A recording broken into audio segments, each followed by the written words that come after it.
کرین فروتنا ماروکان آنگو نانê Remezanê wekî hin kes wê binav dikin, di meha Remezanê da digihêja asteka herî bilind.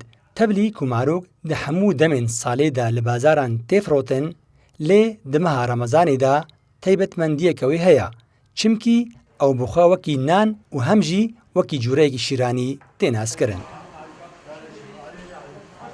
Asîd heyva Remezanê de gelek iqbal ser maroka çê dibe ji ber mehek pîroze û xusûsiyetek maroka heye divê mehê de.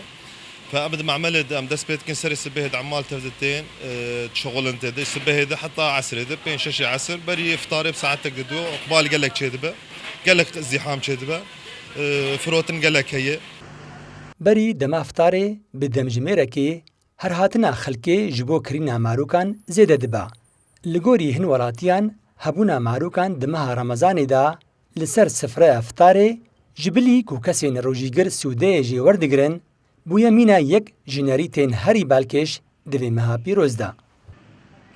قدی زاروک حجی دکنی و مزن حجی دکنی و هیوا خیری ام بلاد کن جیرانا دوستا اره والله.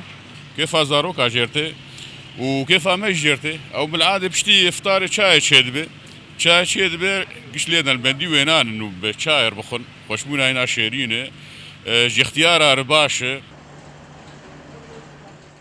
نانê marokan bixwe xwarineka şamî ye û dîroka çêkirina wê vedigere ji heyama sed salî û vir da. Di demên borî de nanê marokan wekî xwarina şeh û began dihata binavkirin, lê di demên îro de biçûk û mezin her wiha kesên dewlemend û xizan jî dikarin marokan bikirin û li ser sifra iftarê deynin. Dilovan Çeto, Kurdistan 24, Qamişlo.